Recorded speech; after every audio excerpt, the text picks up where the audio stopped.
Bismillahirrahmanirrahim. Innalhamdalillahi wassalatu wassalamu ala rasulillah wa ala alihi wa sahbihi wa mawala. Asyhadu an la ilaha illallah wahdahu la syarikalah wa asyhadu anna sayyidina Muhammadan abduhu wa rasuluh la nabiyya ba'da. Assalamualaikum warahmatullahi wabarakatuh.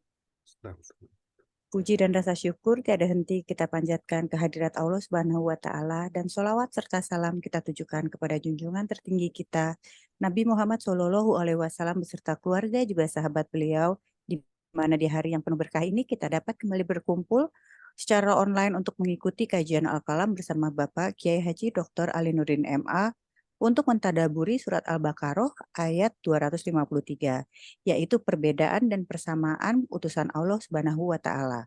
Saya Rima Wirasakti mengundang rekan-rekan sekalian apabila ada pertanyaan yang hendak ditanyakan kepada Pak Ali, silakan dituliskan melalui chat dan sesi tanya jawab akan kami adakan di bagian akhir kajian ini sekitar 15 menit. Baik, kami persilahkan kepada Pak Ali untuk memulai kajian. Waktu dan tempat kami persilahkan. Bismillahirrahmanirrahim. Assalamualaikum warahmatullahi wabarakatuh. Alhamdulillah, assalatu wassalamu ala rasulillah wa ala alihi wa sahbihi wa mawalah, la hawla wa la quwata illa billah.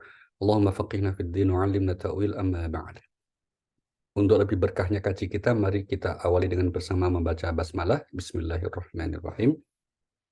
Ya, kita akan melanjutkan dan sekarang kita sudah masuk di ayat yang ke-253. Ini adalah awal juz yang ketiga dari surah Al-Baqarah. Ya, alhamdulillah setelah kita sekian tahun lamanya kita berkhidmah kepada Al-Qur'an dengan mempelajarinya, alhamdulillah kita sudah menyelesaikan 2 juz ya, menyelesaikan 2 juz. Alhamdulillah ya. A'udzubillahi minasyaitonir rajim. Tilkar rusulu faddalna ba'dahum 'ala ba'd minhum man kallama Allah wa rafa'a ba'dahum darajat wa atayna 'Isa ibn Maryam al-bayyinati wa ayyadnahu bi ruhil qudus walau syaa Allahu maqtatala alladhina min ba'dihim min ba'di ma ja'atuhumul bayyinat walakin ikhtalafu faminhum man amana wa minhum man kafar walau syaa Allahu maqtatalu walakinna Allaha yaf'alu ma yurid. A'udzubillahi minasyaitonirrajim. Itu kami lebihkan sebagian mereka dari sebagian yang lain. Di antara mereka ada yang langsung Allah berfirman dengannya, dan sebagian lagi ada yang ditinggikannya beberapa derajat. Dan kami beri Isa putra Maryam beberapa mukjizat, dan kami perkuat dia dengan Ruhul Kudus. Kalau Allah menghendaki, niscaya orang-orang setelah mereka tidak akan berbunuh-bunuhan setelah bukti sampai kepada mereka. Tetapi mereka berselisih, maka ada di antara mereka yang beriman dan ada pula yang kafir. Kalau Allah menghendaki, tidaklah mereka berbunuh-bunuhan, tetapi Allah berbuat menurut kehendaknya. Iya, para rasul utusan Allah sering juga disebut dengan nabi, yang ini kemudian sering kita maknai bahwa perbedaan nabi dan rasul itu, kalau nabi itu melanjutkan misi yang sama dari nabi sebelumnya atau rasul sebelumnya, sedangkan kalau rasul itu membawa syariat yang baru. Ada yang memaknai seperti itu, tapi yang jelas kalau seorang nabi itu belum tentu dia sebagai rasul, tapi kalau seorang rasul sudah pasti dia seorang nabi. Al-Quran juga menegaskan bahwa di antara para rasul itu ada yang dikisahkan, ada juga yang tidak dikisahkan oleh Allah. Mari kita lihat firman Allah misalnya di surah 40 ayat yang ke-78. Allah berfirman, "Walaqad arsalna rusulan min qablika wa ja'alna lahum azwajan wa dzurriyyah." Surah nomor 40 ayat yang ke-78. "Walaqad arsalna rusulan min qablika minhum man qasasna 'alaika wa minhum man lam naqsus 'alaik." A'udzubillahi minasyaitonirrajim. Dan sungguh kami telah mengutus beberapa rasul sebelum engkau Muhammad. Di antara mereka ada yang kami ceritakan kepadamu, dan di antaranya ada pula yang tidak kami ceritakan kepadamu. Tidak Iya, ada. udah cukup Mbak, sampai di situ. Ada yang kami ceritakan, ada yang tidak kami ceritakan. Satu hal yang pasti yang menjadi ukuran seorang tokoh itu, seorang utusan Allah itu apa? Adanya kesamaan misi yang mereka bawa. Kesamaan ajaran dalam konteks substansi inti ajaran, yaitu apa? Akidah tauhid. Maka untuk kemudian menjadi tolok ukur bukan sekedar mengajarkan kebaikan ya, karena kalau kebaikan itu universal. Kita yakin semua tokoh yang pernah kita pelajari dalam sejarah hidupnya itu mereka semua mengajarkan kebaikan. Tapi tentu kemudian tidak bisa langsung kita beri label mereka seorang rasul. Nah, ada kesamaan yang tidak dipungkiri. Semua rasul itu membawa ajaran yang sama, yaitu tauhid la ilaha illallah. Ini yang ditegaskan di surah nomor 21, surah Al-Anbiya ayat yang ke-25. Allah berfirman di ayat ini, وَمَا أَرْسَلْنَا مِنْ قَبْلِكَ مِنْ رَسُولٍ إِلَّا نُوحِي إِلَيْهِ أَنَّهُ لَا إِلَهَ إِلَّا أَنَا فَاعْبُدُونِ. A'udzubillahiminasyaitonirrajim. Dan kami tidak mengutus seorang rasul pun sebelum engkau Muhammad, melainkan kami wahyukan kepadanya bahwa tidak ada Tuhan yang berhak disembah selain aku, maka sembahlah aku. Iya, itu ya. Jadi syahadatnya para rasul sama. Asyhadu alla ilaha illallah. Yang membedakan syahadatnya para nabi. Maka di ayat yang lain, tugas para nabi itu menyampaikan tauhid dan apa? Dan kemudian mengajarkan kepada manusia agar hanya menyembah kepada Allah. Dan menjauhi hal-hal yang menuhankan selain Allah, atau yang dalam bahasa ayat disebut menjauhi kesyirikan atau tauhid. Mari kita lihat surah nomor 16, surah An-Nahl pada ayat yang ke-36 di mana Allah berfirman, "Walaqad ba'atsna fi kulli ummatir rasulan an i'budullah wajtanibut taghut. Faminhum man hadallah wa minhum man haqqat 'alaihi dhalalah. Fasiru fil ardi fanzuru kaifa kana 'aqibatul mukadzibin." A'udzubillahiminasyaitonirrajim. Dan sungguh kami telah mengutus orang rasul untuk setiap umat untuk menyerukan, sembahlah Allah dan jauhilah tagut. Kemudian di antara mereka ada yang diberi petunjuk oleh Allah, dan ada pula yang tetap dalam kesesatan. Maka berjalanlah kamu di bumi dan perhatikanlah bagaimana kesudahan orang yang mendustakan rasul-rasul. Iya, itu ya. Sungguh telah kami utus setiap umat seorang rasul di mana mereka menyampaikan pesan sembahlah Allah dan jauhi tauhid. Inilah yang kemudian menjadi inti dari ajaran yang disebut oleh Allah sebagai ajaran Islam, dan pemeluknya disebut sebagai Muslim. Dan itulah mengapa wasiat para nabi yang Allah utus sama, yaitu jangan sekali-kali kalian meninggal kecuali sebagai seorang Muslim. Ya, inilah contoh wasiat bapak para nabi, yaitu Nabiullah Ibrahim alaihissalam, seperti yang disebut di surah nomor 2 Al-Baqarah ayat 132, 133, wa wassa biha Ibrahimu bani wa Yaqub ya baniya innallaha astafa lakumuddin fala tamutunna illa wa antum muslimun. A'udzubillahiminasyaitonirrajim. Dan Ibrahim mewasiatkan ucapan itu kepada anak-anaknya, demikian pula Yakub. Wahai anak-anakku, sesungguhnya Allah telah memilih agama ini untukmu, maka janganlah kamu mati kecuali dalam keadaan muslim. Iya. Lanjut, Mbak. Apakah kamu menjadi saksi saat maut akan menjemput Yakub ketika dia berkata kepada anak-anaknya, "Apa yang kamu sembah sepeninggalku?" Mereka menjawab, "Kami akan menyembah Tuhanmu dan Tuhan nenek moyangmu, yaitu Ibrahim, Ismail, dan Ishak, yaitu Tuhan yang Maha Esa, dan kami hanya berserah diri kepadanya." Iya, jadi semua nabi itu membawa ajaran yang sama. Nah, pertanyaannya, apakah semua persis sama alias plek gitu ya? Jawabannya tidak plek. Yang sama pada aspek keyakinan akidahnya. Namun dalam aspek syariatnya, yaitu dari sisi ritualnya, itu ada perbedaan. Kita ambil contoh misalnya penegasan firman Allah di surah nomor 5, surah Al-Maidah ayat 48, di mana Allah menginformasikan kaum Nabi Musa yaitu Bani Israel, "Inna anzalna ilaikal kitaba bil haqqi musaddiqan lima baina yadayil kitab wa muhaiminan 'alaihi fahkum bainahum bima anzalallah wa la tattabi' ahwa'ahum amma ja'aka minal haqq." A'udzubillahiminasyaitonirrajim. Dan kami telah menurunkan kitab Al-Quran kepadamu Muhammad dengan membawa kebenaran, yang membenarkan kitab-kitab yang diturunkan sebelumnya dan menjaganya. Maka putuskanlah perkara mereka menurut apa yang diturunkan Allah, dan janganlah engkau mengikuti keinginan mereka dengan meninggalkan kebenaran yang telah datang kepadamu. Untuk setiap umat di antara kamu, kami berikan aturan dan jalan yang terang. Kalau Allah menghendaki, niscaya kamu dijadikannya satu umat saja. Tetapi Allah hendak menguji kamu terhadap karunia yang telah diberikannya kepadamu. Maka berlomba-lombalah berbuat kebajikan. Hanya kepada Allah kamu semua kembali, lalu diberitahukannya kepadamu terhadap apa yang dahulu kamu Iya. perselisih. Jika Allah menghendaki, bisa saja kamu jadikan satu umat, satu syariat, satu ketentuan sejak pertama diciptakan sampai kiamat. Tapi ternyata tidak. Ya, dalam sisi syariatnya ada sekian perbedaan. Salah satu hikmah perbedaannya apa? Disesuaikan dengan perkembangan perjalanan kehidupan manusia. Seperti kita tahu misalnya ya, di zaman Nabi Nuh usia manusia 1000 tahun lebih.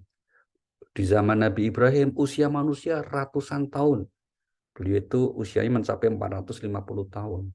Di zaman Nabi Muhammad SAW usianya rata-rata 60-70. Ini ada perbedaan, ini pun sudah mempengaruhi syariat-syariatnya.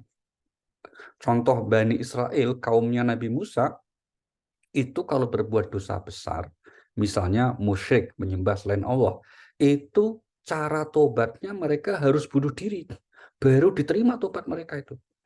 Nah, ambil contoh ayatnya ya, surah nomor 2, ayat 54. Allah berfirman, وَإِذْ قَالَ مُوسَى لِقَوْمِهِ يَا قَوْمِ إِنَّكُمْ ظَلَمْتُمْ أَنفُسَكُمْ بِاتِّخَاذِكُمُ الْعِجْلَ فَتُوبُوا إِلَى بَارِئِكُمْ فَاقْتُلُوا أَنفُسَكُمْ ذَلِكُمْ خَيْرٌ لَكُمْ عِنْدَ بَارِئِكُمْ فَتَابَ عَلَيْكُمْ إِنَّهُ هُوَ التَّوَّابُ الرَّحِيمُ. A'udzubillahi minasyaitonirrajim. Dan ingatlah ketika Musa berkata kepada kaumnya, "Wahai kaumku, kamu benar-benar telah menzolimi diri kamu sendiri dengan menjadikan patung anak sapi sebagai sesembahan. Karena itu bertobatlah kepada penciptamu dan bunuhlah dirimu. Itu lebih baik bagimu di sisi penciptamu. Dia akan menerima tobatmu. Sungguh dialah yang maha penerima tobat, maha penyayang." Iya, jelas sekali ya, Pak. Yaitu apa? Karena kamu telah berbuat dolim terhadap dirimu, yaitu menyembah patung anak sapi, berarti musyrik, maka bunuhlah dirimu jika engkau ingin tobatmu diterima.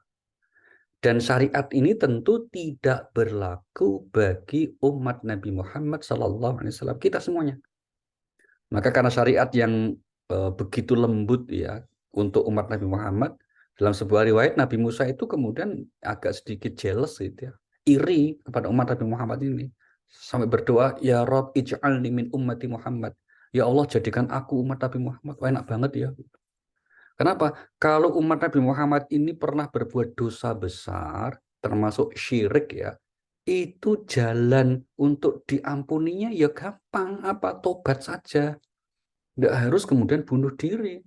Tobat itu apa itu ketentuannya? 3 saja. 1, menghentikan perbuatan dosanya. 2, menyesal. Yang ketiga apa? Mengganti dengan perbuatan baik. Itu aja. Kalau itu berkaitan dengan dosa hablum minallah. Dan Allah janji kalau sudah tobat seperti itu, ku ampuni dosa semuanya. Segede apapun, seberat apapun, sebanyak apapun. Kita lihat ayatnya ya. Surah nomor 39 ayat 53. Allah berfirman, "Qul ya ibadiyalladzina asrafu ala anfusihim la taqnatu min rahmatillah, innallaha yaghfiru dzunuba jami'a, innahu huwal ghafurur rahim." A'udzubillahi minasyaitonirrajim. Katakanlah, wahai hamba-hambaku yang melampaui batas terhadap diri mereka sendiri, janganlah kamu berputus asa dari rahmat Allah. Sesungguhnya Allah mengampuni dosa-dosa semuanya. Sungguh dialah yang maha pengampun, maha penyayang. Nah, ya kan? Jangan berputus asa dari rahmat Allah. Sungguh Allah mengampuni dosa semuanya tanpa kecuali. Ya, semua dosa diampuni Allah, seperti apapun. Nah, ini perbedaan antara syariat Nabi Muhammad dengan syariat Nabi Musa alaihissalam. Nah, Selamat ya, Mbak Najwa akhirnya dapat flu juga dan pilek juga. Nah, itu sudah sampai di saat Jumat berarti ya. Itu biasa Mbak.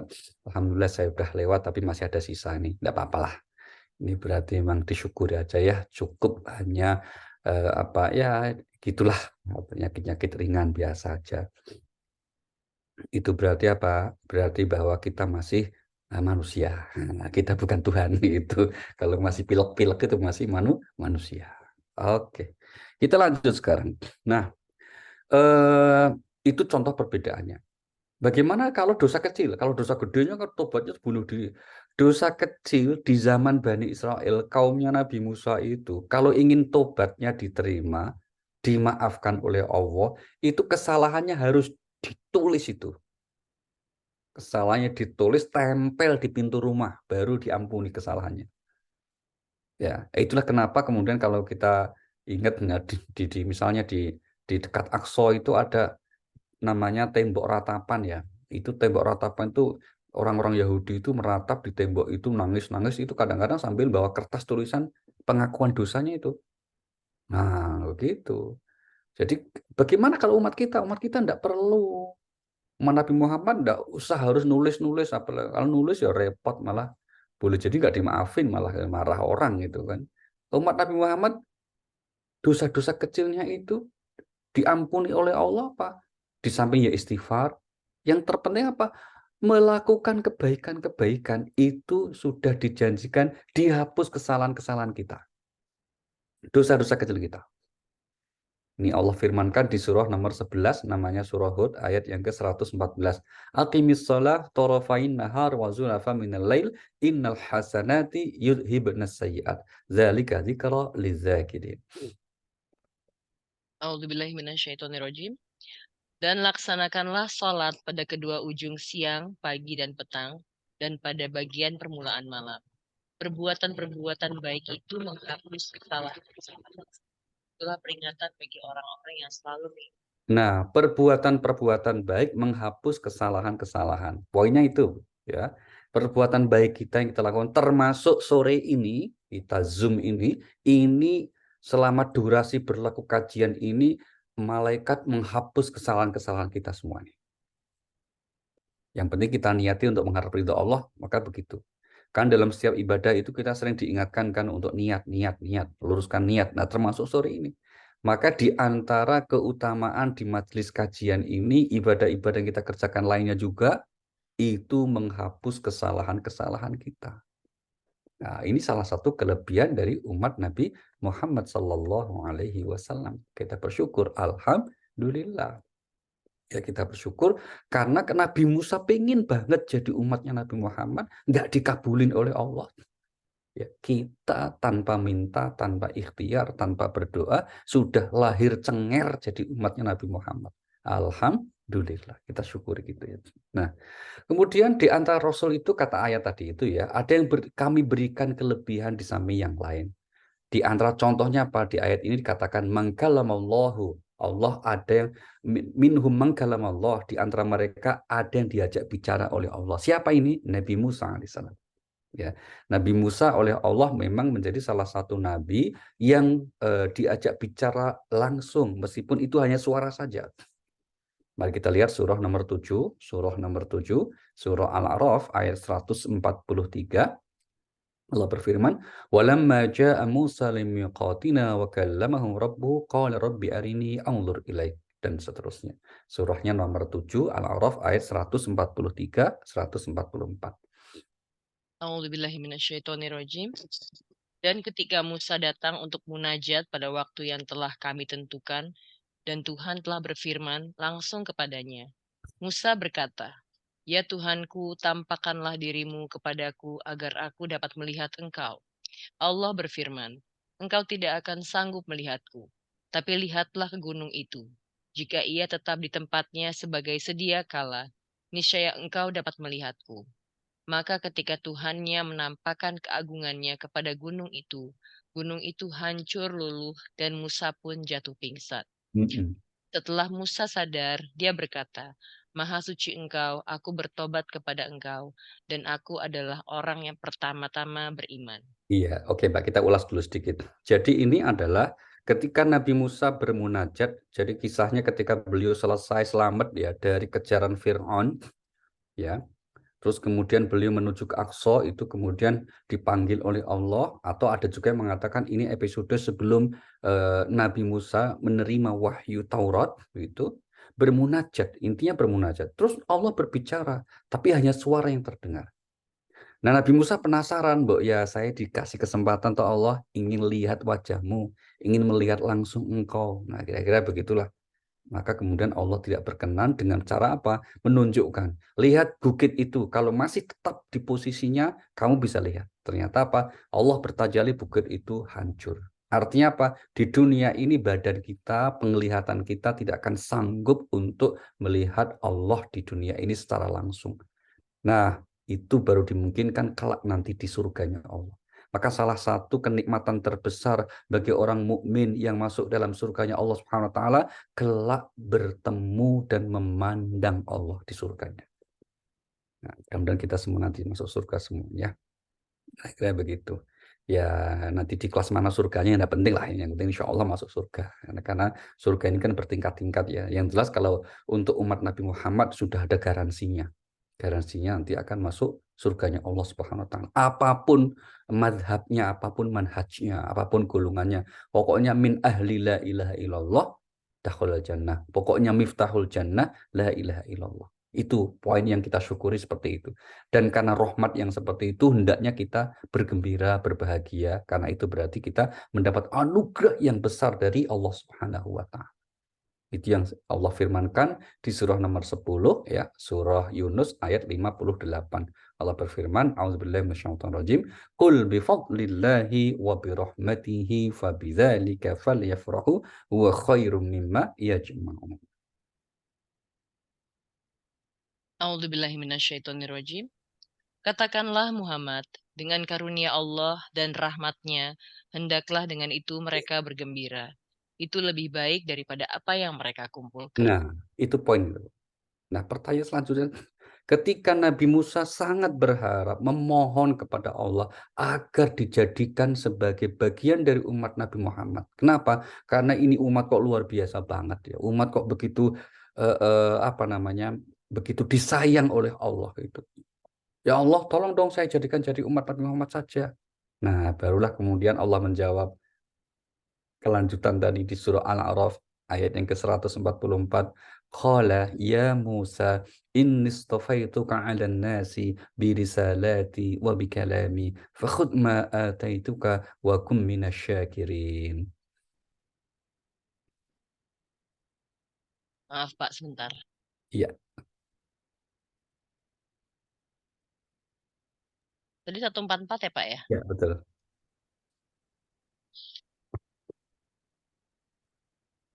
A'udzubillahi minasyaitonirrajim.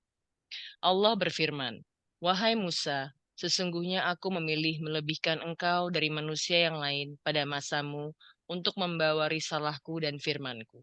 Sebab itu berpegang teguhlah kepada apa yang aku berikan kepadamu, dan hendaklah engkau termasuk orang-orang yang bersyukur." Musa, kamu sudah tak kasih kelebihan loh, Bro. Kira-kira begitu ya. Kelebihannya apa? Kelebihannya sudah kupilih engkau jadi orang terbaik di masamu, di zamanmu.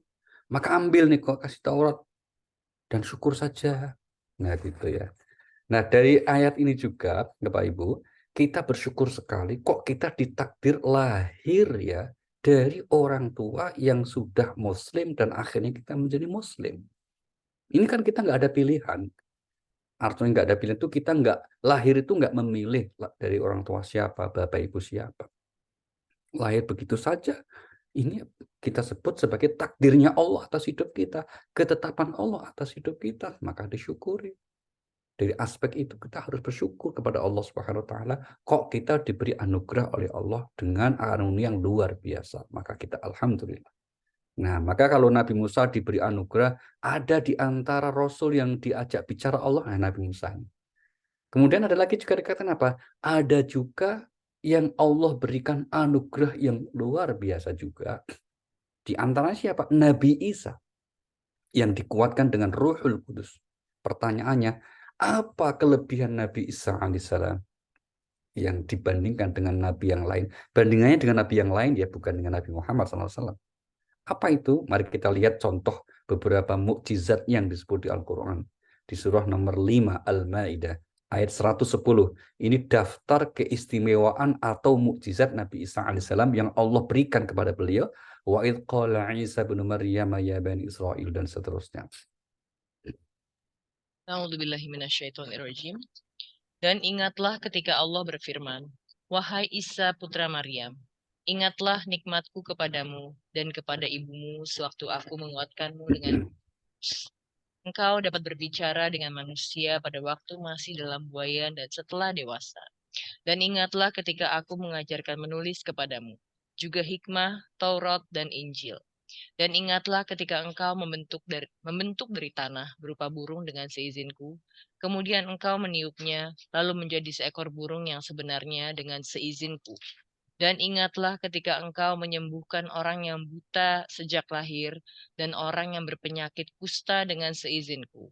Dan ingatlah ketika engkau mengeluarkan orang mati dari kubur menjadi hidup dengan seizinku.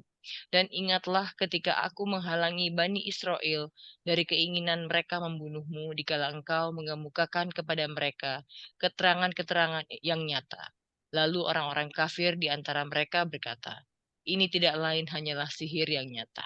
Ini paling lengkap ayat yang menjelaskan keistimewaan mukjizat Nabi Isa alaihissalam. Dari sejak bicara ketika masih bayi, diberikan Injil ketika masih kecil, kemudian juga menghidupkan orang mati, menyembuhkan orang sakit, dan seterusnya sampai tadi apa hampir 10 ya mukjizat Nabi Isa alaihissalam. Itu anugerah yang Allah berikan Nabi Isa. Nah, demikian juga nabi-nabi yang lain yang tidak disebut di ayat ini. Misalnya Nabi Ibrahim yang bisa bertahan hidup dibakar, Nabi Nuh yang bisa membuat kapal sehingga selamat dari gelombang, badai, banjir itu. Demikian Nabi Yunus yang di perut ikan tidak mati. Demikian Nabi Ayub yang sakit parah tapi akhirnya sembuh. Dan lainnya gitu ya. Nah, pertanyaannya kemudian, bagaimana dengan kelebihan Nabi kita Muhammad Sallallahu Alaihi Wasallam? Jawabannya apa? Kelebihan para nabi sebelum Nabi Muhammad Sallallahu Alaihi Wasallam, Bapak Ibu, itu limited edition. Edisinya terbatas. Hanya berlaku ketika para nabi tersebut masih hidup. Ketika para nabi tersebut telah wafat, maka kelebihan-kelebihan itu semuanya selesai. Ya, selesai. Yang kedua apa? Kelebihan para nabi itu syariat ajarannya memang ditujukan hanya untuk masyarakat atau bangsa tertentu. Dan inilah perbedaannya sekaligus kelebihan yang Allah berikan kepada umat Nabi Muhammad SAW, yaitu kita semuanya. Kenapa? Karena nabi kita kemudian posisinya itu menjadi penutup para nabi, berarti sudah tidak ada lagi nabi setelah Allah mengutus Nabi Muhammad. Ini satu. Mari kita lihat ayatnya. Surahnya nomor 33 ayat yang ke-40. Surah 33 ayat 40. Allah berfirman, A'udzubillahi minasyaitonirrajim, "Ma kana Muhammadun aba ahadim min rijalikum, walakin Rasulullah wa khataman nabiyyin, wa kana Allah bikulli syai'in 'alima." A'udzubillahi minasyaitonirrajim. Muhammad itu bukanlah bapak dari seseorang di antara kamu, tetapi dia adalah utusan Allah dan penutup para nabi. Dan Allah Maha mengetahui segala sesuatu. Iya. Nabi menjadi penutup para nabi. Sehingga tidak ada lagi edisi kenabian yang baru, ya, tidak ada lagi syariat baru, tidak ada lagi kitab suci baru yang diturunkan. Sudah sempurna. Termasuk kemudian tidak ada lagi ajaran baru. Misalnya begini, ada sebagian orang yang mungkin kita sering mendengar, ada yang mengaku mendapatkan mimpi dari Rasulullah Sallallahu Alaihi Wasallam. Kita tidak menolak kalau ada orang yang bermimpi melihat Nabi, memimpi didatangi Nabi, tidak menolak karena memang ada hadisnya. Tetapi kalau dalam mimpi itu kok dianggap Nabi menyampaikan ajaran yang baru, nah ini masalah. Nah, pertanyaannya, bagaimana mimpi apakah bisa dijadikan sebagai dasar kita beragama? Jawaban para ulama tidak bisa. Kalau untuk individu silahkan, tapi kalau untuk umat tidak bisa. Kenapa? Karena agama ini sudah selesai, Al-Quran sudah sempurna dengan diwafatkannya Nabi kita Muhammad SAW oleh Allah Subhanahu Wa Taala. Maka Nabi tidak mungkin menyembunyikan sesuatu, tidak mungkin. Tapi kalau memberi petunjuk kepada individu-individu sangat mungkin saja. Ya, mari kita lihat misalnya jaminan Allah bahwa agama ini telah sempurna, dan inilah ayat yang terakhir turun disebut di surah nomor 5 Al-Maidah ayat yang ketiga. Allah berfirman, "Hurrimat 'alaikumul maitatu wad-damu wa lahmul khinzir wa ma uhilla li ghairi bihi wal munkhaniqatu wal mawqudatu wal mutaradiyatu wan natihatu wa ma akala as-sam'u illa ma dhakkaytum wa ma dhubiha 'ala an-nusubi wa an tastaqsimu bil azlam dzalikum fisq." A'udzubillahi minasyaitonirrajim. Diharamkan bagimu memakan bangkai, darah, daging babi, dan daging hewan yang disembelih bukan atas nama Allah, yang tercekik, yang dipukul, yang jatuh, yang ditanduk, dan yang diterkam binatang buas, kecuali yang sempat kamu sembelih. Dan diharamkan pula yang disembelih untuk berhala. Dan diharamkan pula mengundi nasib dengan azlam anak panah, karena itu suatu perbuatan fasik. Pada hari ini, orang-orang kafir telah putus asa untuk mengalahkan agamamu. Sebab itu janganlah kamu takut kepada mereka, tetapi takutlah kepadaku. Pada hari ini telah aku sempurnakan agamamu untukmu dan telah aku cukupkan nikmatku bagimu dan telah aku ridhoi Islam sebagai agamamu. Ya, cukup Mbak, sampai di situ. Kalimatnya di sini, poinnya ya. Pada hari ini, maksudnya hari ketika Allah menurunkan ayat ini, yang menurut sumber riwayat yang sahih, ini Nabi sedang melaksanakan haji wada. Jadi seumur hidup Nabi cuma sekali melaksanakan hajinya. Jadi kalau ada wacana pemerintah akan membatasi jamaah haji supaya haji itu hanya sekali saja, saya kira tidak salah ya. Apalagi dengan melihat situasi antrian yang sangat panjang gitu ya, kecuali mungkin petugas dan lainnya. Tapi kalau jamaah biasa saya kira cukup sekali lah. Tidak usah berulang. Karena apa? Karena kasihan yang lain gitu ya. Nah, dalam ayat ini kemudian dikatakan apa ini? Bahwa hari ini telah kusempurnakan agama bagimu, dan telah kucukkan nikmatku atasmu, dan aku ridho Islam menjadi agama kamu. Maka karena sudah sempurna, sudah selesai, tidak ada lagi yang kemudian Allah koreksi, turunkan, dan seterusnya. Maka keyakinan kita apa? Ini terbaik, inilah mukjizat yang berlaku sampai hari kiamat nanti. Konsekuensi dari bahwa ajaran ini sudah sempurna, ajaran Islam ini sudah selesai diturunkan, tinggal kita memperjuangkan dan mengamalkan. Maka konsekuensinya sumber utama ajaran Islam yaitu Al-Quran, maka Allah jaga pelihara dari segala macam penyimpangan. Ini yang harus kita yakini. Misalnya apa? Firman Allah di surah nomor 15, surah Al-Hijr, ayat yang ke-9, di mana Allah berfirman, A'udzubillahi minasyaitonirrajim, Inna nahnu nazzalna dzikra wa inna lahu lahafizun. A'udzubillahi minasyaitonirrajim. Sesungguhnya kamilah yang menurunkan Al-Quran, dan pasti kami pula yang memeliharanya. Nah, sungguh kami yang menurunkan Al-Quran. Kata kami ini mengindikasikan keagungan Allah. Yang kedua, kata kami ini mengindikasikan dalam melaksanakan itu Allah libatkan makhluknya. Dalam hal menurunkan ada malaikat Jibril. Dalam hal menjaga kita semuanya.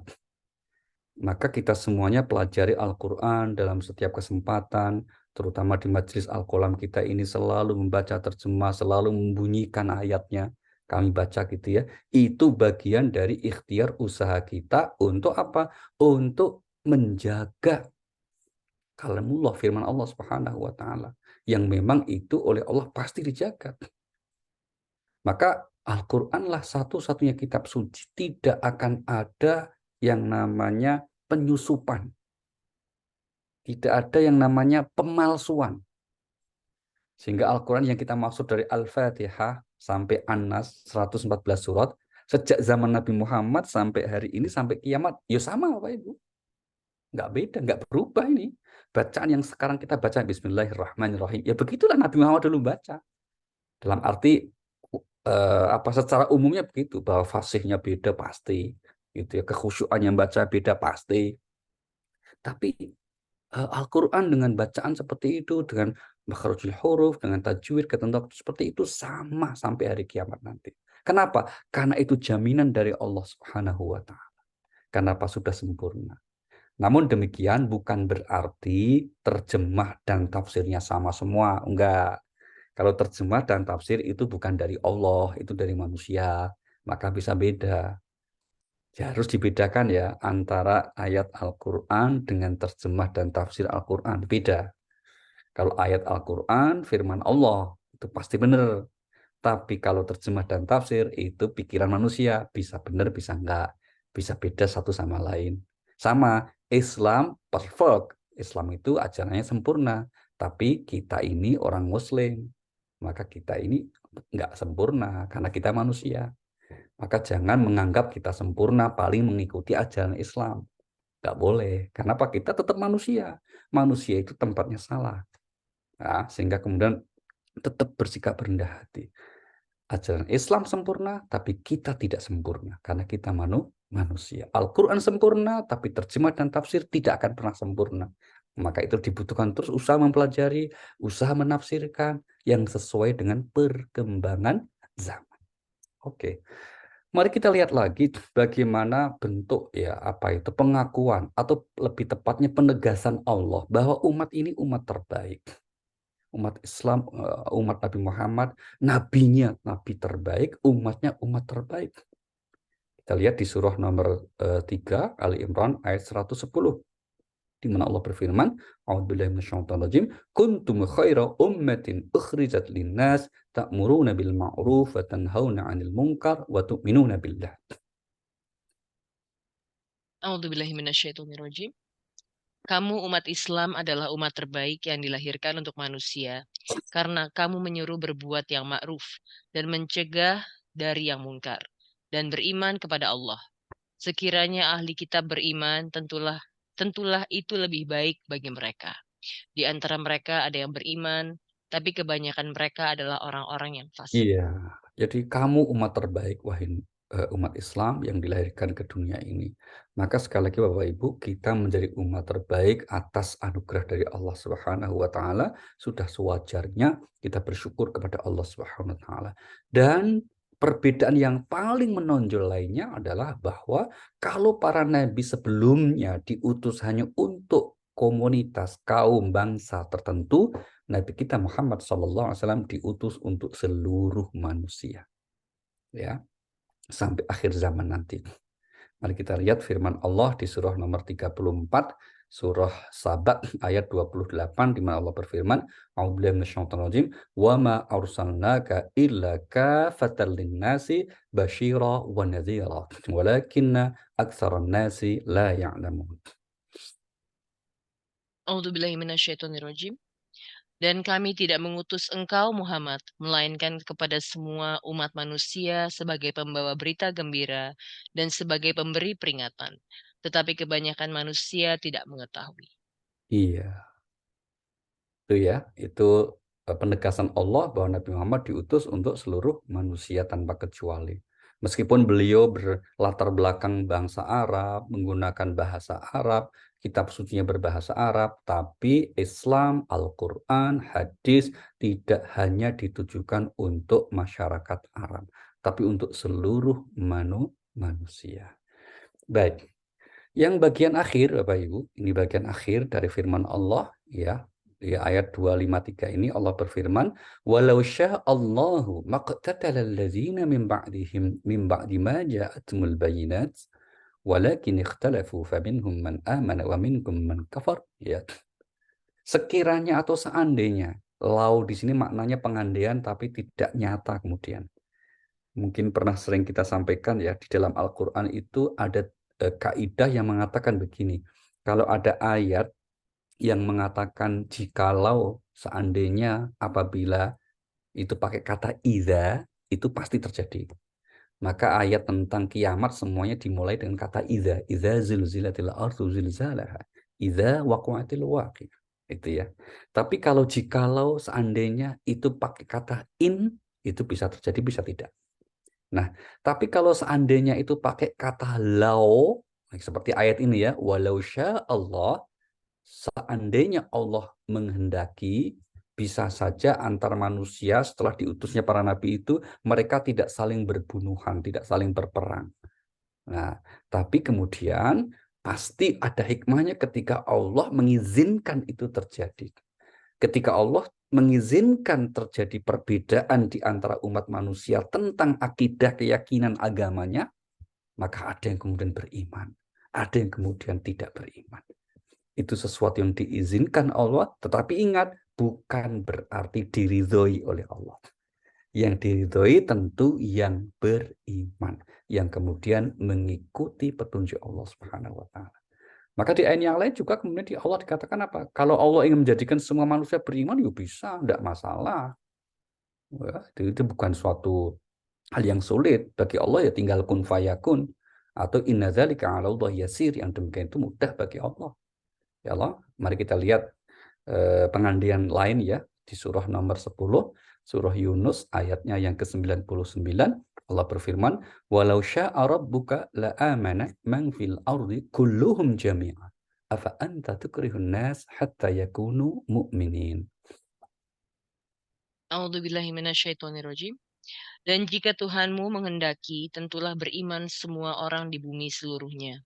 Tetapi apakah kamu hendak memaksa manusia agar mereka menjadi orang-orang yang beriman? Iya, jika Tuhanmu menghendaki, bisa saja dijadikan penduduk bumi semuanya ini beriman. Kalau Tuhanmu menghendaki. Ya, bisa saja seperti itu. Tapi Allah tidak menghendaki keimanan manusia itu karena dipaksa oleh Allah. Tapi Allah menghendaki bahwa keimanan itu merupakan kesadarannya, pilihannya, sehingga itu hanya diberikan kepada orang yang sudah memiliki kecerdasan atau akil balik. Ya, sehingga kemudian pada dasarnya, pada akhirnya ketika ada orang yang memilih jalan yang baik, ya dia akan mendapat pahala. Tapi kalau dalam hidupnya dia memilih jalan yang tidak baik, ya dia akan menerima sanksi hukumannya. Karena semuanya sudah jelas, sudah disampaikan oleh Allah Subhanahu wa taala, di antara inilah hakikat manusia diciptakan dengan keadaan dan kesadaran seperti itu.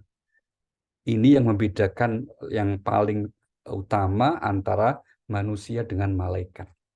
Antara manusia dengan makhluk benda mati atau binatang atau tumbuhan. Karena mereka semuanya tidak diberi kemampuan oleh Allah untuk memilih jalan hidupnya. Hanya manusia. Ya, hanya manusia yang diberikan itu, ya, di samping juga jin ya. Tapi yang terutama adalah manusia. Disitulah Allah menegaskan bahwa di surah 18, surah Al-Kahfi di bagian awal, Allah berfirman ayat yang ke-29, wa qulil haqqu mir rabbikum faman syaa'a falyu'min wa man syaa'a falyakfur. A'udzubillahi minasyaitonirrajim. Dan katakanlah Muhammad, kebenaran itu datangnya dari Tuhanmu. Barang siapa menghendaki beriman, hendaklah dia beriman. Dan barang siapa menghendaki kafir, biarlah dia kafir. Nah, sudah Mbak. Kebenaran dari Tuhan. Mau beriman silahkan. Mau ingkar nggak beriman ya silahkan. Karena setiap orang akan mempertanggungjawabkan pilihan-pilihannya kelak di hadapan Allah Subhanahu wa taala. Apakah Allah netral saja gitu? Enggak. Ternyata Allah tidak netral dalam arti tidak memberikan cek kosong pada manusia untuk dengan inisiatifnya milih, enggak. Faktanya apa? Buktinya apa? Buktinya Allah memberikan hati nurani, memberi akal pikiran, memberikan petunjuk dengan mengutus Rasul, membawa kitab suci. Itu semua berfungsi untuk memberi petunjuk kepada manusia. Itu. Berarti apa? Diutusnya Nabi Muhammad SAW dan para Rasul yang lain membawa petunjuk Allah, membawa firman-firman Allah sebagai ekspresi sayang, kasih sayangnya Allah, rahmatnya Allah kepada manusia. Supaya tidak mengikuti jalan yang buruk, yaitu yang didasarkan karena dorongan hawa nafsu dan mengikuti syaitan. Nah, kalau sudah dikasih petunjuk, kok milih yang sesat juga, ya salahmu dewe toh bro. Kira-kira begitu ya. Ini salah sendiri manusia. Nah, tapi di sisi lain kita bersyukur. Ya. kok kita dianugerahi oleh Allah kemampuan untuk selalu di jalan yang baik. Kita bersyukur, kita diringankan langkah, kita dibukakan hati untuk mudah melakukan kebaikan. Bahwa kita juga berbuat salah, itu manusia, kita bukan malaikat. Tapi yang lebih dominan dari kehidupan kita sampai saat ini, hari-hari ini, dan insya Allah selanjutnya kita istiqomah dalam kebaikan-kebaikan. Itu anugerah Allah. Karena hakikatnya kemampuan kita untuk taat, kemampuan kita untuk menghindari perbuatan dosa atas anugerah dari Allah Subhanahu wa taala. La haula wala quwata illa billah. Untuk hal itu kita bersyukur. Jadi syukur karena rahmat dan nikmat yang seperti itu yang lebih keren. Jadi bukan syukur karena kita punya mobil baru, tas baru, bukan. Kita syukurnya itu kok kita dipilih Allah ya untuk selalu taat, selalu sujud ya. Ingat kepada Allah, berbagi dengan sesama, punya kelembutan hati. Itu karunia yang luar biasa itu. Karunia yang akan banyak diirikan oleh orang yang tidak melakukan. Gitu. Ya, saya ulangi ya. Ini jenis karunia yang pasti orang yang tidak punya kemampuan melakukan itu tuh iri banget itu ya. Tapi ya mereka entah kenapa kok tidak diberi kemampuan seperti itu gitu ya. Nah, itu berdasarkan hadis Rasulullah begitu. Jadi apa? Kita bersyukur atas anugerah itu. Nah, kalau fokus kita mensyukuri atas nikmat ketaatan itu, maka kita insya Allah sudah berada di jalan yang benar. Berarti kita sudah dapat merasakan kelezatan iman kita kepada Allah Subhanahu wa Ta'ala. Semoga kita terus bisa istiqomah sampai saatnya kita akan menghadap Allah Subhanahu wa Ta'ala. Oke, begitu. Terima kasih, Mbak Naja. Monggo, Mbak Rima, kita kembalikan.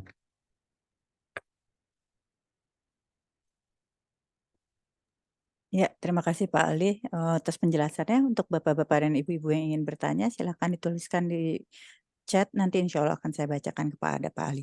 Pak Ali tadi menarik deh yang Bapak jelaskan mengenai 3 kata jika, kalau yang berbeda. Itu bisa Ya. lebih diperjelas ya Pak Ali ya? Oke, baik. Mari kita ambil contoh. Kalau yang lau tadi kan sudah ya. Sekarang kita ambil contoh yang menggunakan 2 kata lain. Misalnya yang disebut di surah nomor Al-Baqarah. Ini sudah kita pernah pelajari bersama ya. Ayat yang ke-180 ya, 180 di mana Allah Subhanahu wa taala menjelaskan contoh ini, contoh kasus. A'udzubillahi minasyaitonirrajim, ayat 180, kutiba alaikum idza hadara ahadakumul maut in taraka, pakai in di sini, in taraka khairanil wasiyatu lil walidain wal aqrabin bil ma'ruf haqqan 'alal muttaqin. Silakan, Mbak. A'udzubillahi minasyaitonirrajim. Diwajibkan atas kamu apabila maut hendak menjemput seseorang di antara kamu, jika dia meninggalkan harta, berwasiat untuk kedua orang tua dan karib kerabat dengan cara yang baik sebagai kewajiban bagi orang-orang yang bertakwa. Ya, di sini kata apabila maut mau menjemput pakai kata idza, Mbak. Maka ini nggak kelihatan kalau bahasa Indonesianya ya. Kalau dibaca teks Arabnya baru kelihatan ini. Diwajibkan atas kamu apabila maut hendak. Nah, kata apabilanya di sini dengan kata idza. Nah, berarti apa? Kalau maut itu memang ya mesti setiap orang akan mati ya. Tidak ada yang panjang umur dalam arti tidak, maksud saya tidak ada yang hidup terus toh abadi, tidak ada. Kita semua ya pasti akan mati. Maka Allah pakai kata idza. Nah, kemudian Allah lanjutkan apa itu? Maut hendak menjemput seseorang di antara kamu jika, nah kata jika di sini pakai kata in, meninggalkan wasiat. Nah, maka wasiat pakai kata in. Ini berarti apa? Orang itu sebelum meninggal boleh berwasiat, boleh tidak. Nah, gitu ya. Kaidahnya kesimpulannya seperti itu. Boleh berwasiat, boleh tidak. Artinya bisa. Yang mau berwasiat monggo, mau nggak berwasiat ya silahkan. Maka kemungkinan terjadinya 50-50, setengah-setengah. Yang berwasiat ya boleh, nggak berwasiat nggak apa-apa. Nanti kalau hukumnya kalau berwasiat berkaitan dengan harta benda nggak boleh melebihi sepertiga kalau itu kepada yang bukan ahli waris. Kalau ahli waris sudah ada bagiannya masing-masing. Nah, ini contoh bagaimana penggunaan kata idza, kemudian in, kemudian lau yang dalam terjemahan bahasa Indonesia biasa diterjemahkan dengan kata yang sama, yaitu jika atau apabila atau seandainya. Oke, begitu Mbak. Baik, tapi ini jadi berhubungan sama yang saya kayaknya pernah tanya sama Pak Ali ya. Jadi ada teman saya yang bilang bahwa semua yang dicantumkan di dalam Al-Quran itu kalau ada sesuatu yang dicantumkan di dalam Al-Quran itu artinya wajib. Sedangkan Pak Ali bilang kan nggak semua yang dicantumkan di dalam Al-Quran itu wajib kita lakukan kan ya Pak ya. Nah, ini bisa diberi contoh nggak Pak, apa yang dicantumkan di dalam Al-Quran, tetapi sebenarnya kita tidak harus melakukan? Baik, kata wajib ini perlu kita klarifikasi dulu ya Mbak ya. Maknanya wajib ini apa nih? Kalau wajib dalam definisi fikih itu kan harus dilakukan. Artinya kalau tidak dilakukan berdosa. Itu namanya wajib kan? Ya, kalau wajib dalam makna seperti itu maka bisa kita pastikan, bukan hampir, bisa kita pastikan tidak semua ayat Al-Quran perintahnya itu bersifat wajib, tidak. Itu. Jadi kalau ada yang menyimpulkan itu mohon maaf itu nggak paham tuh, nggak ngerti itu Mbak. Kalau ada yang mengatakan semua perintah itu wajib, itu salah itu. Kalau semua perintah itu dianjurkan untuk dilaksanakan, ada yang wajib, ada yang sunnah, boleh itu. Kata-kata itu boleh. Kita ambil contoh misalnya. Nah, taunya dari nanti nggak wajib itu apa? Taunya nggak wajib itu di ayat yang lain ternyata kemudian itu dikoreksi. Atau para sahabat atau Nabi sendiri kemudian ternyata tidak melaksanakan. Maka kesimpulannya, oh berarti itu hanya anjuran. Ya, kita ambil contoh, udah banyak sekali gitu ya. Misalnya ayat yang mengatakan begini, Mbak, mana aja, surah nomor 7, ayat 31. Allah berfirman, ya bani Adam, khudhu zinatakum 'inda kulli masjid.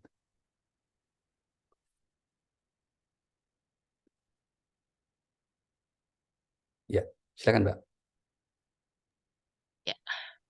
A'udzubillahi minasyaitonirrajim. Wahai anak cucu Adam, pakailah pakaianmu yang bagus pada setiap memasuki masjid, makan dan minumlah, tetapi jangan berlebihan. Sungguh Allah tidak menyukai orang-orang yang berlebihan. Nah, ini contoh semuanya perintah kan. Pakailah pakaianmu yang bagus dia hendak ke masjid. Pertanyaan yang bagus itu yang mana? Kan relatif akhirnya itu, Mbak. Ada yang menafsirkan bagus itu yang menurut saya bagus secara sehari-hari. Sehingga ada orang kalau ke masjid, kalau kita lihat di Mekah itu pakai jas, pakai dasi. Masjid, kenapa? Dia yakin ini yang paling bagus untuk mengamalkan ayat ini. Tapi ada orang yang pakai kaos olahraga, pakai training, jamaah ke masjid juga itu. Kenapa? Dulu ada sahabat Nabi itu, kalau sholat itu cuma pakai 2 lembar kain sarung atas bawah. Namanya sahabat Jabir bin Abdullah, ini kita pelajari hadis Bukhari itu. Nah, terus setelah ditanya kok, wahai sahabat, kok Anda melakukan itu? Ya Nabi dulu pernah begini. Kenapa? Supaya tidak membebani umat harus memakai pakaian yang mahal, yang bagus. Karena kalau kita tangkap letter luck-nya, ayat tadi kan memberatkan tuh Mbak. Berarti harus pakai pakaian, ya bagaimana ya bagi yang nggak mampu? Bagaimana kalau yang pakai yang terbatas sekali, punya tapi kemudian terbatas sehingga kelihatan sudah kusam, sudah jelek, nggak baik. Kalau kita lihat, mohon maaf saudara-saudara kita yang misalnya yang umroh itu kan kain ihramnya itu kan macam-macam. Rata-rata yang dari India, Bangladesh itu mohon maaf itu mungkin ya sudah turun-temurun dipakai itu. Ya, kalau kita alhamdulillah rata-rata bagus-bagus, putih-putih, nggak ada sih yang kuning. Apel biru itu nggak ada ya gitu. Artinya apa? Ini ayat mengatakan pakailah pakaian yang bagus tiap ke masjid, itu disimpulkan bukan wajib hukumnya tapi sunnah. Itu pun bagi yang mampu. Ya, tuh. Ini kedua, perintah lanjutannya tadi, makan minumlah jangan berlebihan. Di sini kata makan minumlah jangan berlebihan tuh berarti apa? Anjuran juga. Itu. Karena kalau kemudian berlebihan yang rugi kan kita. Bukan berarti kalau kita misalnya lagi senang makan apa, misalnya lagi senang makan makan tertentu, seblak misalnya, wah itu makan terus sampai kenyang banget terus dosa, enggak. Ya kalau kamu melanggar, kamu berlebihan, akhirnya badanmu, perutmu yang sakit, kan gitu. Nah itu contoh, sehingga kemudian banyak ya, enggak hanya 1-2 itu. Jadi kesimpulannya, maka para ulama itu kemudian membuat kaidah, Mbak. Kaidah yang memandu setiap apapun yang ingin mempelajari Al-Quran dan hadis untuk sampai pada kesimpulan, oh ini hukumnya wajib loh, oh ini hukumnya sunnah loh, oh ini hukumnya haram loh, oh makruh loh. Nanti sebaliknya Mbak, tidak semua larangan di dalam Al-Quran berarti haram. Enggak. Ada yang sifatnya anjuran saja, artinya apa? Kalau kemudian dilanggar larangan itu bukan berarti berdosa. Hanya kalau ditinggalkan malah mendapat pahala itu namanya makruh. Nah, itu kita pelajari dalam sebuah disiplin ilmu namanya usul fiqh. Usul fiqh itu menghasilkan produk namanya fikih. Nah, cara untuk meramu ayat ini pakai apa hukumnya itu oleh para ulama dipelajari dalam bidang namanya usul fiqh. Jadi kalau ada orang yang baca ayat langsung menyimpulkan, ya mohon maaf, ya nggak ngerti aja lah, nggak apa-apa, dimaklumi aja. Karena nggak paham, dimaklumi aja. Mau kita bilang nggak ngerti ya kasihan juga, ya, namanya sedang belajar semangat-semangatnya, rapopo wis nggak apa-apa lah kira-kira gitu ya.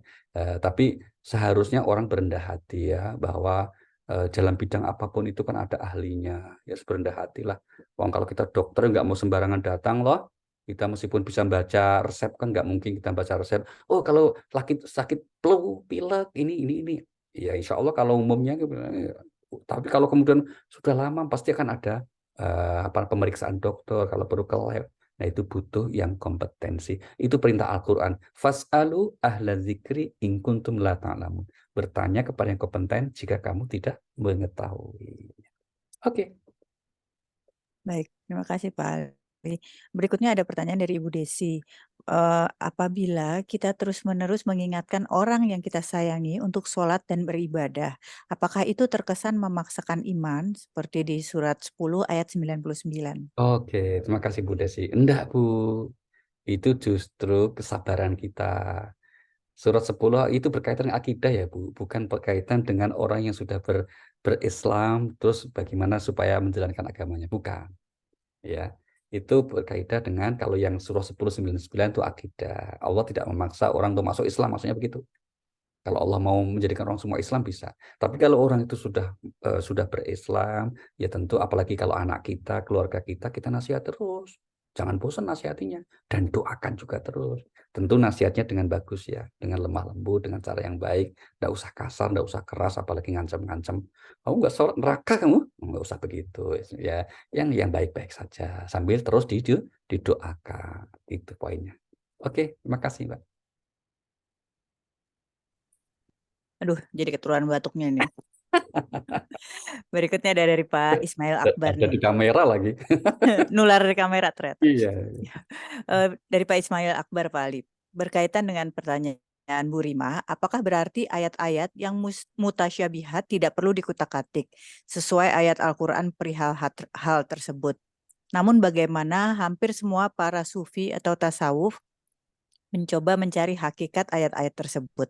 Bagaimana hal ini Pak Ali? Baik. Ayat muhkam mutasyabih, Pak Ismail ya, itu tidak berkaitan langsung dengan persoalan hukum, Pak.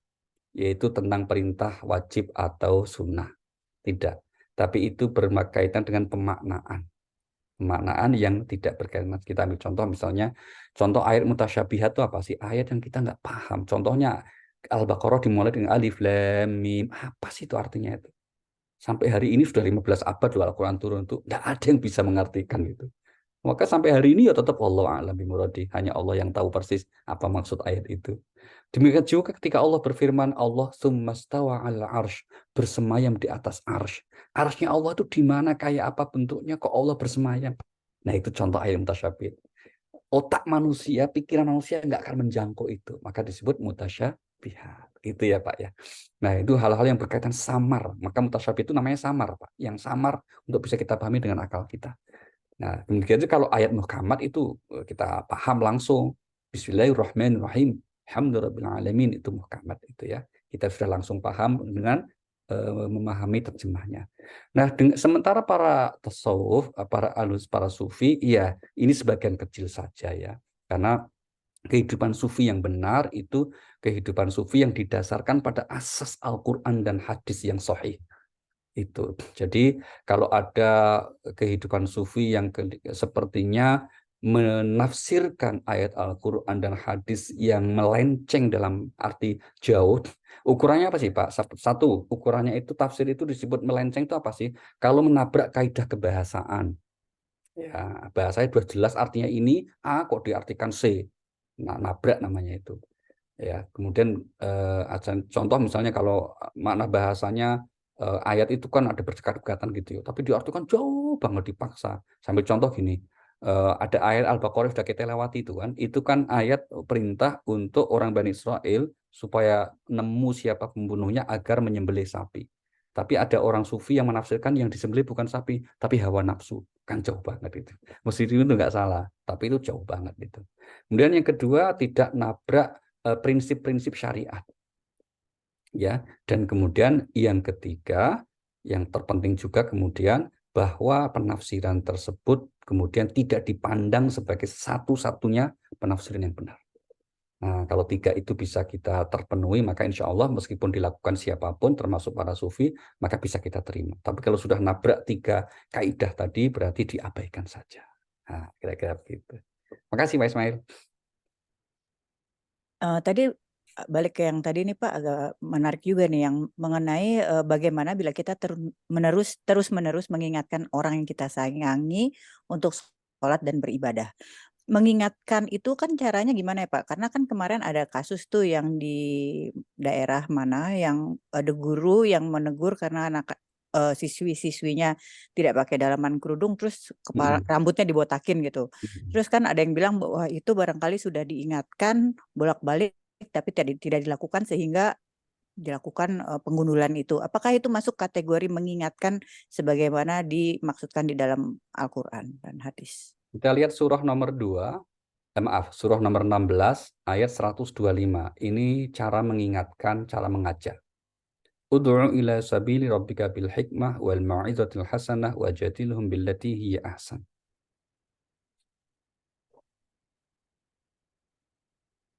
Hebat aja. Iya, Pak. A'udzubillahi minasyaitonirrajim. Serulah manusia kepada jalan Tuhanmu dengan hikmah dan pengajaran yang baik, dan berdebatlah dengan mereka dengan cara yang baik.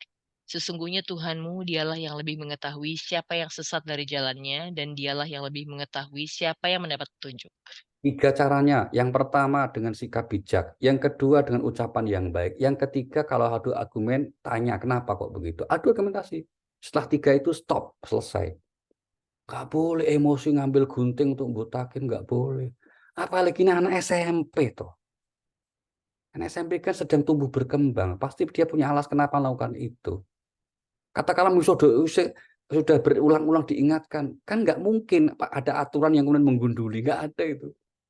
Pasti akan dikritik habis kalau ada aturan setelah diingatkan berkali-kali maka boleh menggundul misalnya. Oh kacau kalau gitu itu. Ini namanya guru stres ini.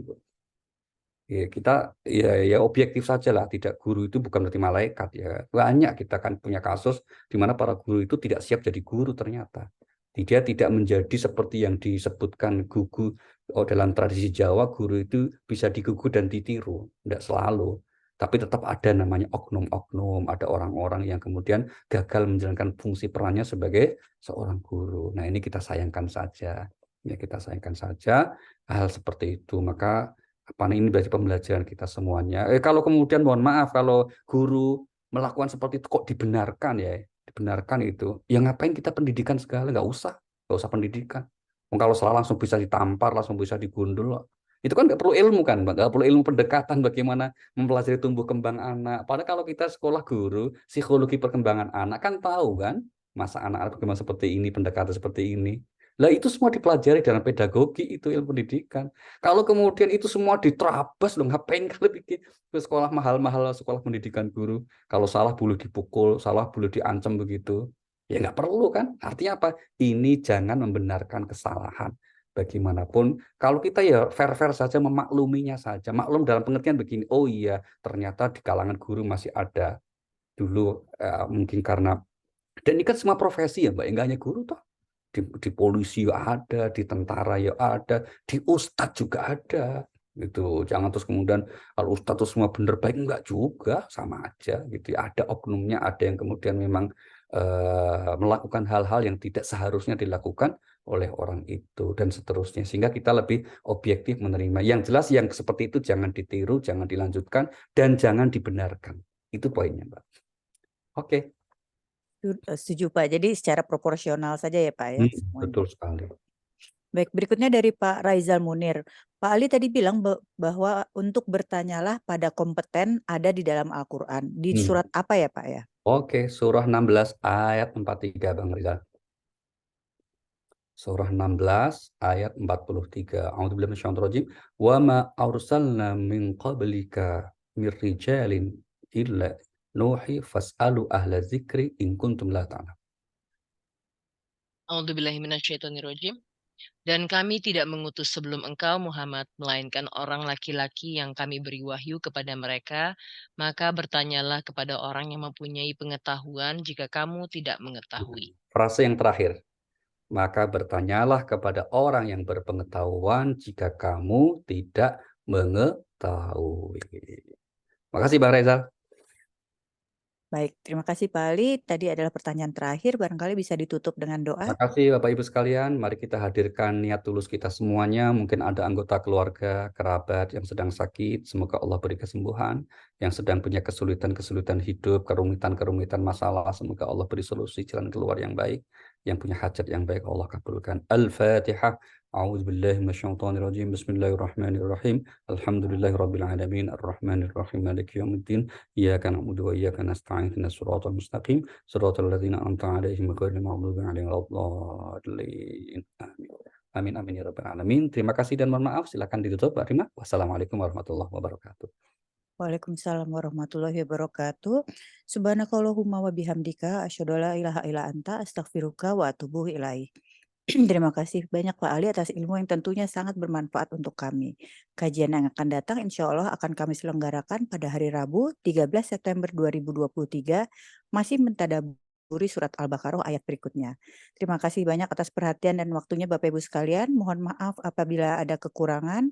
Semoga kita semua senantiasa dalam rahmat, keberkahan serta ridho Allah Subhanahu wa taala.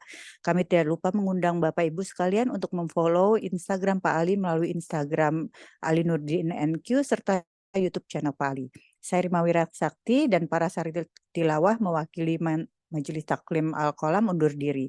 Wassalamualaikum warahmatullahi wabarakatuh. Terima kasih semuanya. Pak Ali, terima kasih Rima. Nadia.